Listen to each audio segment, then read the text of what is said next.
1.5 News on proulx. Today we'll be covering some breaking news about the Industrial Revolution in England and the horrible conditions that the country is in. That's right. We have all the inside coverage, top stories on channel -1.5 News.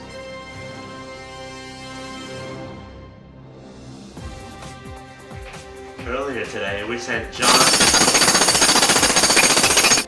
Smith in to investigate the conditions of the workers at the new meatpacking factory on Yellow Brick Road.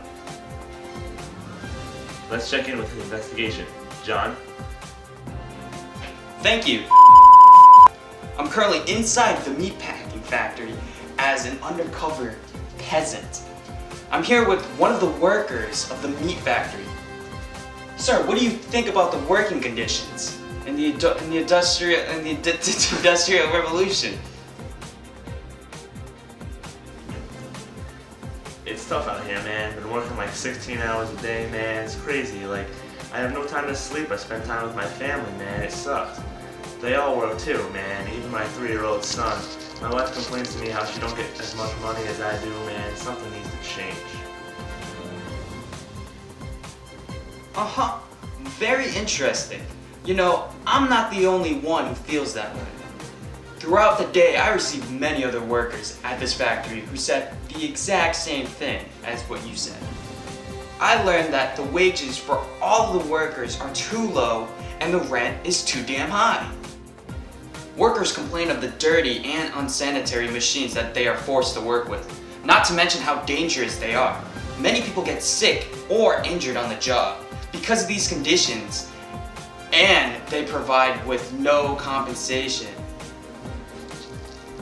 No sick days are allowed, and by the missing work due to illnesses, a worker would most likely lose their job.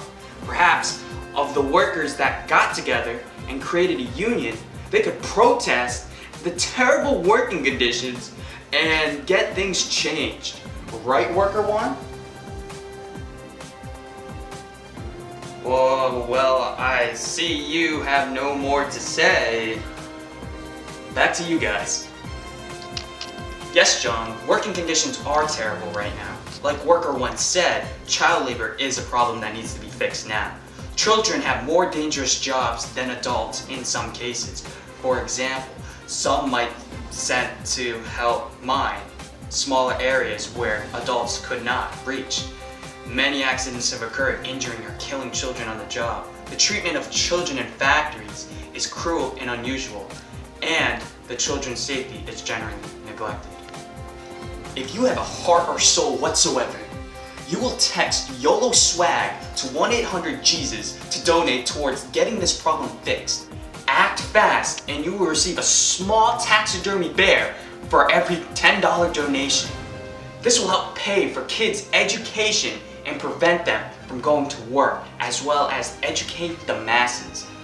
In other news, the living conditions around here aren't much better, right? That's right, Broccoli. Lately I've been roaming the streets in my brand new Lamborghini for no apparent reason, and I noticed that a lot of people aren't living in very healthy conditions. Most houses here in England are built back to back without any windows or backyards. Often there are many families living in the same building in separate rooms. This creates the possibility for a whole bunch of different complications. For example, these houses being made of wood causes fire to spread quickly, so usually if something catches fire in or near the house, the whole thing burns down. One of the most drastic fires happened in the US. The Great Chicago Fire of 1871 burned for 2 days straight, destroying thousands of housing facilities, and all the residents either died or became homeless. With so many people living in a small enclosed environment, disease spreads quickly from one person to the next. Not to mention, most of the houses are far from sanitary. We have more information with Lucas Isugli, who is investigating the housing on Main Street, Road, Avenue, Boulevard, Way Lane, Grove Circle. Lucas? Thanks, Bleep. I just broke into someone's house and was caught by this man. Sir, how do you feel about your house being so easy to break into? I hate it! So many people breaking into my house and stealing nothing? Yeah. Do you think that might be because of the fact that those housing facilities are rather poorly made? Yeah, I think so. You can tell they're made pretty badly because the winters, they're so cold, and the summers, they're so hot, and the rent is too damn high. That sounds like quite the pickle. It looks like your kids are kind of sick. Can you not afford medicine? No, I can't, and that means they won't be better anytime soon. And the rest of us will probably get sick too. Look, I'm tired. So would you kindly GTF? Thanks. No problem, sir. Well guys, from where I'm standing, all I can see on the streets is garbage and human fecal matter. There really should be indoor plumbing so that people wouldn't have to dispose of their bodily wastes in this way. I can't imagine what it's like to live like this, but I know there's got to be something we can do to help these people. Back to you. Soon. Thanks, Lucas. And actually, there is something we can do. The root of all the problems here is money.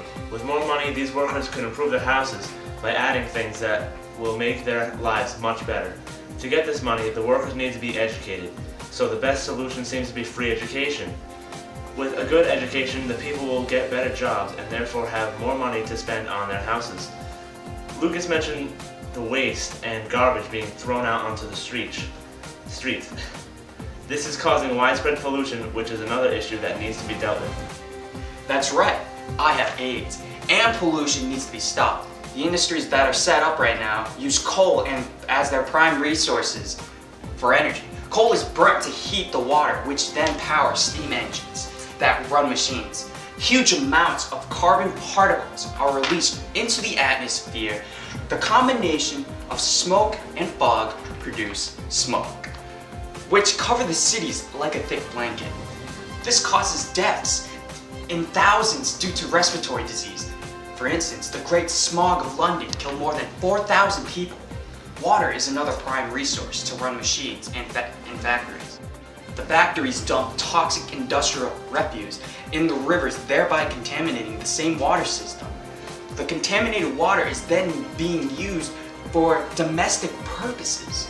That means drinking, bathing. This causes epidemics of waterborne diseases like cholera and typhoid, wiping out large sections of the population, mainly the working class. And we're back. This just in. I crap my pants. And slavery is still a thing. Those ugly rich guys are taking advantage of those poor and needy other guys by making them do manual labor for little to no pay at all. Slavery is so last century. This time, it's time to make a change. Just because those people have different colored skin doesn't mean that they don't deserve the rights that we have. First, we could start off easy by ending the slave trade. This would stop slaves from coming to Britain and help put an end to the problem. Then we can abolish slavery completely, and eventually the slaves will receive the same rights as everybody else. This country's Bill of Rights gives freedom to all men, so we should live by that rule. Now, as you might remember from earlier today, Worker 1 was talking about his wife not getting as much money as him for the same job. This isn't fair. Women are capable of doing the same thing as men and working just as hard, so they should have the same rights. The main problem is that they don't have the right to vote. If they did, it would be much easier for them to gain more rights, so it's important that you all go out and vote for women's suffrage so things can start changing for the better. And I'm... So true. Well, it's just about time. Until tomorrow's show, I'm Proulx. And this has been Channel -1 News. Oh crap. I'm still recording. Yeah, just keep it. And this has been Channel -1.5 News. Good night.